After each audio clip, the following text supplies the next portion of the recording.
ચલો વિદ્યાર્થી મિત્રો, હવે આપણે સમજીએ આલેખ નંબર 4. આપણને ઉપરના 3 આલેખ આપણે જે પ્રમાણે જોયા એમાં હતું કે આલેખ પરથી જોઈને સવાલના જવાબ લખવાના હતા. આલેખ નંબર 4 માં હવે ઊંધું આવ્યું કે તમને આવી રીતે કોષ્ટક આપ્યું છે, તેમાંથી તમારે આલેખ દોરવાનો છે. તો આ આપણું આલેખ પેપર છે, જેમાં આપણે અત્યારે મહિના લખી કાઢ્યા કે જુલાઈ, ઓગસ્ટ, સપ્ટેમ્બર, ઓક્ટોબર, નવેમ્બર, ડિસેમ્બર, જે અહીંયા આપણે ઉપર બતાવેલા છે. આલેખ પત્રમાં આ લખવું અગત્યનું છે કે આ મહિના લખ્યા પછી તમારે અહીં દર્શાવવા પડશે કે આવી રીતે મહિના, એ લખવું જરૂરી છે. અને ઉપર તો ઉપર આપણે 500, 1000, 1500, આ શું લખ્યું છે? ઘડિયાળની સંખ્યા. ઓકે, આ લખવું એકદમ જરૂરી છે. જે આપણે અહીંયા વેચાલ ઘડિયાળની સંખ્યા પણ અહીંયા એવી રીતે લખી શકીએ. આલેખમાં આને કહેવાય વાય અક્ષ અને આને કહેવાય એક્સ અક્ષ. તો વાય અક્ષમાં આપણે જેમ લખ્યા તો અહીંયા હવે પ્રમાણમાં જે લખવું ખૂબ જ જરૂરી છે.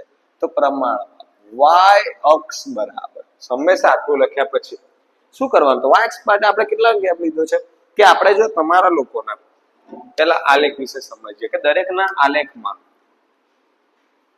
આવી રીતે આલેખ આવેલા હોય છે. વચ્ચે 1, 2, 3 અને 4 આવી રીતે લાઈન હોય છે. 1, 2, 3, 4.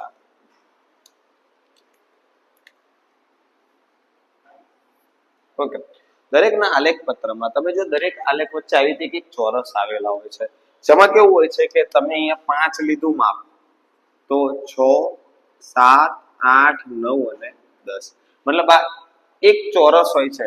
તે આ બંને વચ્ચેનું અંતર 1 સેન્ટીમીટર હોય છે. કેટલું? 1 સેન્ટીમીટર. તે જ રીતે આનું અંતર 1 સેન્ટીમીટર હોય, તે જ રીતે આનું અંતર પણ કેટલું હોય છે? 1 સેન્ટીમીટર. આ દરેક ચોકઠા વચ્ચે બોક્સ 1 સેન્ટીમીટરનું હોય છે. તો આપણે ચલો આમાં આવી જાવ. તો વાય અક્ષ પર આપણે 1 સેન્ટીમીટર, અહીંયા આપણે 500 લીધા, તો અહીંયા આપણે કેટલા લીધા? 1000. આ બંને વચ્ચેનું અંતર કેટલું છે? 1 સેન્ટીમીટર થાય. તમારા આલેખ પત્રમાં તમે જોઈ શકતા હશો, બરાબર છે? તો હવે આપણે વાય અક્ષ પર પ્રમાણમાં 1 સેન્ટીમીટર બરાબર 500 લીધા છે. 1 સેન્ટીમીટર બરાબર 500, પણ 500 શું? તો વેચાયેલ ઘડિયાળની સંખ્યા. શું? વેચાયેલ ઘડિયાળની સંખ્યા.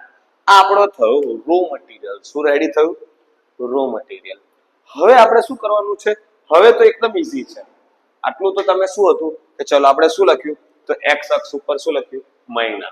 વાય અક્ષ પર શું લખ્યું? વેચાયેલ ઘડિયાળની સંખ્યા. હવે જુલાઈ મહિનામાં કેટલી વોચ ગઈ? તો કે 500. કેટલી? 500. તો આપણે અહીંયા કેટલી લખી કાઢી? 500. ઓગસ્ટ મહિનામાં કેટલી ગઈ? 1000. તો આપણું 1000 ક્યાં આવે છે? તમારામાં તો જો આલેખ પત્રમાં એકદમ કમ્પ્લીટ દેખાતું હશે, બોક્સ બનાવેલું હશે, એટલે એ પ્રમાણે પહેલું બીજા બોક્સ ઉપર આવી રીતે બનાવી દો. પછી શું છે? સપ્ટેમ્બર મહિનામાં 1500. તો તમારે જો પહેલું, બીજું, ત્રીજું બોક્સ હશે ત્યાં આગળ આવી રીતે બન્યું. હા. પછી કયું છે? ઓક્ટોબર. તો ઓક્ટોબરમાં 1500 એટલે તમારે જો સેમ ટુ સેમ આવશે. નવેમ્બરમાં કેટલું? 2500. તો 2500 લઈ લેવાનું એટલે તમારે કયું બોક્સ આવશે? ચોથું બોક્સ. પહેલું, બીજું, ત્રીજું, ચોથું બોક્સ. અને ડિસેમ્બરમાં કેટલું છે? 1500 એટલે પાછું નીચું આવતું રહેશે એટલે ક્યાં આવશે? અહીંયા. ઓકે, ખબર પડી? આમાં તમે એવું પણ લખી શકો છો કે જેમ કે આ લખ્યું તો આ એક વેચાયેલ ઘડિયાળની સંખ્યા, તો તમારે જે આકૃતિ દર્શાવી, જેમ કે આવી રીતે દર્શાવવું, તો તમારે અહીંયા આવી રીતે કલર પૂરવા પડે. આવી રીતે તમે અહીંયા ખાલી એમને બોક્સ દોરીને મૂકી દો, બરાબર છે? તો કોરું રાખો તો પણ ચાલે છે. કેમ? કેમ કે એક લંબ આલેખ છે એટલે તમારે આમાં શું છે? કોઈ પણ એક નિશાની કરવાની. અમુક વાર અમુક વિદ્યાર્થીઓ શું કરે છે કે અહીંયા નિશાની અલગ મૂકે, અહીંયા અલગ મૂકે, કાં તો બધામાં અલગ અલગ કરે, તો એ કેવું ગણાશે? ખોટું ગણાશે. કેમ કે શું છે? ઘડિયાળની સંખ્યાને આપણે આવી રીતે દર્શાવી છે, તો આ બધી ઘડિયાળની જ સંખ્યા છે, તો બધી સરખી રીતે દર્શાવવી જોઈએ. સમજણ પડી? બરાબર છે? આ આપણો થયો આલેખ રેડી.